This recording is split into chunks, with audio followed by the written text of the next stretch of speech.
या नीतीश जी उधर जो चले गए हैं, हमारे मुंह में सीधे 32 दांत है, उनके पेट में नीतीश के दांत है जो वहां चले गए। कहीं मेरे चाचा बैठे हैं, गफूर चाचा, कहीं मेरा भाई बैठे हैं नीतीश कुमार, लेकिन धर्म अधर्म की बारी आई है तो आज गद्दा चलाना पड़ रहा है तुम्हारे पीठ पर हम लोग।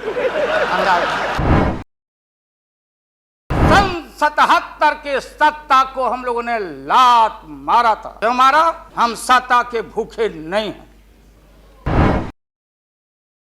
हिंदू हिंदू हिंदू हिंदू हिंदुत्व हिंदुत्व हिंदुत्व कौन विरोध करता? न जाने कितने राजे महाराजे, कितने रूलर आए इस देश में और बोलते चले गए हम धरती पर कब्जा कर लेंगे, हम किसी को आने नहीं देंगे। रावण भी आए तो बोले कि हम सीढ़ी लगाएंगे स्वर्ग में, लेकिन धरती ज्यों के त्यों है और खामोश है। ये जो मन है, ये मन इतना मतवाला है कि चेतता नहीं। भाई जा सुनिए उसमें हम सब लोग हैं, आप भाई सुनिए भाई, उसमें हम सब लोग हैं। हाँ वो बता रहे हैं वो भी बता रहे हैं। मुझे अफसोस है कि आप जा रहे हो। कहीं मेरे चाचा बैठे हैं, गफूर चाचा, कहीं मेरा भाई बैठे हैं नीतीश कुमार, लेकिन धर्म अधर्म की बारी आई है तो आज गद्दा चलाना पड़ रहा है तुम्हारे पीठ पर हम लोग। चिंता मत कर। तो ये जो मन है मतवाला, कहीं हम लोग के गुरु जौहर साहब बैठे हुए हैं, गुरु थे हम लोग के। मुझे अफसोस है, मैं आता हूं कि ये जो मन है माननीय प्रधानमंत्री जी, मतवाला भोला, ठुमक ठुमक के थिरकता है, चाहे होली हो या कोई हो। जैसे आप थिरक रहे थे और हम कपड़ा फाड़ के पटना में होली गा रहे। ऐसे ही लोगों के लिए ये धरती ज्यों का पृथ्वी खामोश है, वहीं ज्यों का त्यों है। सूफी आए, संत आए, आपके सूफी संत जैसे अडवाणी जी बैठ के उपदेश पढ़ा रहे थे। आपने सोचा नहीं कि आपका सत्यानाश क्या हुआ, किसने किया ये बात। उन दिनों में सूफी आए, संत आए और भटकते इंसान को, मतवाला इंसान को, जो बहन को बहन नहीं समझता, माँ को दूसरे की माँ को माँ नहीं समझता, दूसरे के बाप को बाप नहीं करता, प्रणाम नहीं करता, तो सूफी और मौलाओं ने कहा कि दौलत दुनिया माल खजाना दुनिया में रह जाएगा और मुट्ठी बांध के आया बंदा हाथ पसारे।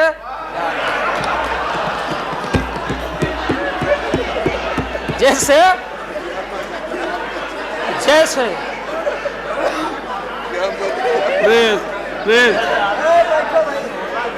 लेकिन ये जो मन है, ये जो मन है मानता नहीं। आपने कहा था यहीं, अरे बन रीता वर्मा, अभी भी आपका स्वाभिमान जगना चाहिए। अरे तुमको डिप्टी स्पीकर भी लोग नहीं बना सके। बैठ जाओ, इसलिए मैं कहना चाहता हूँ। लालू प्रसाद जी, हाथ पसारे जाएंगे ऊपर। बैठे बैठे बैठे। माननीय दिन दशा आपके 13 महीने के शासन में, मुझे अफसोस है 13 महीने के शासन में हम लोग के पुराने गुरु जौहर साहब के कपड़ा में, लता में, अरे भाई रुको ना भैया, सुना करो ना, कोई परिवर्तन नहीं हुआ। आप देखेंगे कि हम लोग टाइट कपड़ा पहन के आते हैं। जौहर साहब का पोशाक देख लीजिए, और बिहार में जाते हैं तो फिर वहां पोशाक आप देख लीजिए, अरे भाई फटा, यही स्थिति उनकी रह गई, अब उनका क्या दोष हो सकता है। तो आखिर इनका और उनका जो मिलन हुआ, जौहर साहब का और रूमर फ्लोटिंग सेंटर का जो मिलन हुआ, तो ये बड़े सोच समझ के हुआ। तो जौहर साहब के मामले में जो भ्रष्टाचार पर सोच है, जो बताते रहे हैं, हम लोग को जेल भेजवाते रहे हैं। राबड़ी देवी महिला मुख्यमंत्री, जिसका मुकदमा में नाम नहीं हो, अपमान कराते रहे हैं। राबड़ी देवी मिलती है माननीय प्रधानमंत्री जी से मेरे साथ में, प्रधानमंत्री जी ने माना कि बहुत गलत काम हुआ। तो मैं फिर आऊंगा, आपने कहा था कि दुनिया का सबसे बड़ा स्काम है पशुपालन स्काम।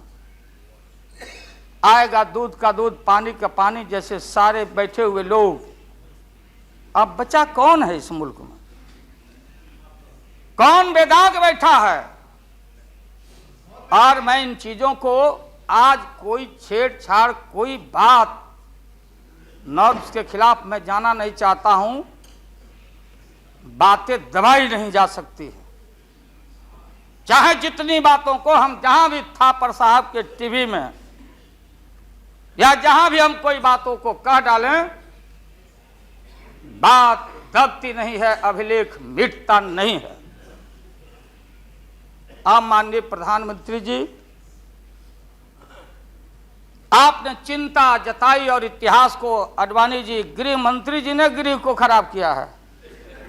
आपका जो गृह है उन्होंने खराब किया है, और आप मतवाले की तरह, आपका ज्यादा दोष नहीं है। मैं किसी को अपमान करने के लिए नहीं कहता हूं। मैं जन्म लिया था फुलवरिया गांव, गोपालगंज में, फुलवरिया गांव में। तो हम लोग को मालूम नहीं कि हमारे भविष्य में क्या लिखा है। तो ये गोसाई लोग एक ऐसा रखते थे पशु, बैल, आंख पर मासा है, पीठ पर पैर है, बहुत छोटा नाटा है, जिसको नादिया बोलते उत्तर प्रदेश में। हम लोग अपने यहाँ बसहा बैल बोलते। भोला बाबा, शंकर बाबा का अवतार माने बसहा बैल। और वो जो गोसाई है, कपड़ा उपड़ा उड़ा के और हजारों चिट्टी कौड़ी उसमें साट के रखता, गेरुआ बस्तर पहन लेता। और हमारे साधु लोग जो ये बैठे हैं, देखिए यार, इसी रूप में रहता। वो बेचारा गरीब है, वो लेके गांव गांव घूमता। मेरे गांव चला आया मेरे पास, मेरी माँ बैठा दी ओरी के नीचे खपड़ा घर के, देखो बाबा देखवा दो मेरे बेटे के भाग में क्या लिखा हुआ। ये हम ही अकेले नहीं, लाखों लोग जो गांव से आते, उनको इन बातों की जानकारी है। अब वो गोसाई बाबा दोनों हाथ को मुट्ठी बांध के आगे करते कि इसमें नौकरी मिलेगा कि नहीं, या इसमें नहीं मिलेगा। तो दोनों मुट्ठी जब आगे करता तो गोसाई बाबा बोलता, बोलो भोला, देखो देखो इसके हाथ में क्या लिखा है। तब बैल का स्वभाव है बसहा का कि जब मुट्ठी बढ़ाइएगा तो समझेगा कि कुछ खाने को दे रहा है। तो कभी बाएं में कभी दाएं में सूंघता। आज जब वो भोला बाबा समझ जाता, चेतनशील है कि हमको ठग रहा है गोसाई, तो बोलते रहता, पीठ ठोकते रहता। नहीं आता है सूंघने के लिए हाथ मुट्ठी, तब गोसाई पीछे से खोदता, तब वो झांझे घंटी करके, महोदय मैं अपमान का नहीं, आप कभी कभी बढ़ते थे कोई काम करने के लिए, लेकिन फिर रिवर्स गियर में चले आते। जो नादिया का हाल रहा वही 13 साल में आपको नागपुर ने और एलआईओ ने हाल करके आपका रखा। ये है रखा। 13 महीना आपको एक मौका था। आप कांग्रेस की बात करते, सीपीआई सीपीएम की बात करते। जौहर साहब वहां बैठे हैं। सन 77 में छपरा से मैं मेंबर पार्लियामेंट बन के आया था लोकसभा का। हम सब लोग एक साथ थे, सभी लोग आंदोलन में थे। आप लोग भी जेल, हम लोग भी जेल। कांग्रेस के खिलाफ हम लोग लड़े थे। उस समय जसवंत बाबू जेल में नहीं थे, जो फाइनेंस मिनिस्टर हैं। थे क्या आप जेल में? हाँ, हाँ, कभी जेल नहीं, आंदोलन में जेल। तो आप लोग तो, आप तो बिना हरे फिटकिरी का कोई ना कोई पद ले ही लेते हैं, चाहे इधर हो या उधर हो, दोनों पार्टी।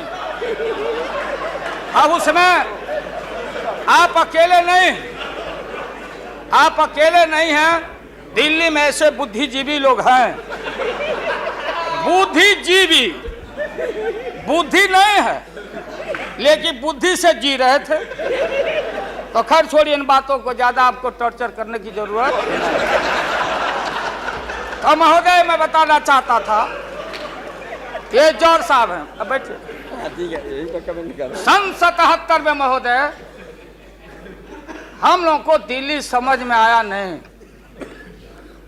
दिल्ली में हम लोग जब आए, राज नारायण जी, जौहर साहब, चौधरी चरण सिंह जी,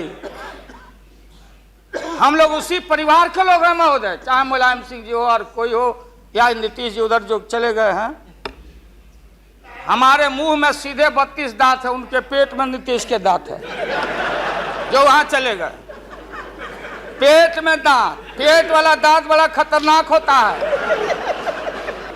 तो महोदय मैं सन 77 को याद दिलाना चाहता हूं, हम तो आपसे लड़ाई शुरू से लड़ रहे हैं। ये नई बात नहीं, किसी कारण से नहीं। जनता पार्टी का खंड खंड हुआ, कोई यहां गिरा, कोई वहां गिरा, कोई वहां गिरा। बंगलोर में हम लोग जुटे, नाम का सारा झगड़ा, ये सब बात। लेकिन सन 77 के सत्ता को हम लोगों ने लात मारा था। क्यों मारा? हम सत्ता के भूखे नहीं हैं। हमने उस सवाल को उठाया था। अरे नए नए आप आए हैं, मुझे अफसोस है कि आप लोग जा रहे हो इन लोगों की वजह से। सन 77 में दोहरी सदस्यता का सवाल उठाया गया था मजबूती से हम लोगों के द्वारा, कि अगर आरएसएस में रहना है। जौहर साहब भी बोलते थे, छाती पर हाथ रख के बोले, यही उठाए थे। हम तो लोग नए थे। हम लोगों ने कहा था, या तो आरएसएस में रहिए या तो जनता पार्टी में रहिए। दोहरी सदस्यता नहीं चलेगा इस मुल्क में, और देश के सेकुलर कैरेक्टर और फाउंडेशन को हम लात नहीं मारेंगे। आपको याद होगा, इसलिए हम लोग टूटे और हम लोगों ने नारा दिया, चरण नहीं तो चुनाव। और हम लोग चुनाव में गए। चुनाव में गए, हमारी लड़ाई आपसे है। आपने कहा, अब बताइए, हिंदू हिंदू हिंदू हिंदू, हिंदुत्व हिंदुत्व हिंदुत्व, कौन विरोध करता? तो हम लोग के पुरोहित ये अडवाणी जी कैसे हो सकते हैं? ये हमारे पंडित कैसे हो सकते हैं? हम पंडित से पूजा कराते हैं। हमारी माँ बहन गांव गए सारे लोग। ये ठेका आपने कैसे ले लिया? आज इस देश का सेकुलर कैरेक्टर, सेकुलरिज्म है, इसलिए राबड़ी देवी गांव की बेटी मुख्यमंत्री बनती है। पूरे देश के कांग्रेस के लोगों को विन ओवर करने के लिए, सिंपैथी लेने के लिए, कि नेहरू जी ने कहा था कि अटल एक दिन तुम देश का प्रधानमंत्री बनेगा। आपने कहा था, ये लिखा हुआ है रिकॉर्ड में, आपने कहा था। तो आप एक बार नहीं, आप 2 बार हो गए। नेहरू जी तो एक बार बोले, आप हो गए 2 बार।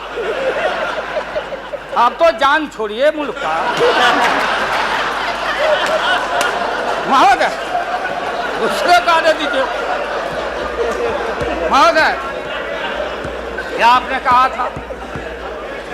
अब अपने हम लोगों ने, अब आप हम लोगों को पाठ पढ़ाते हैं, आडवाणी जी चले गए उठ के।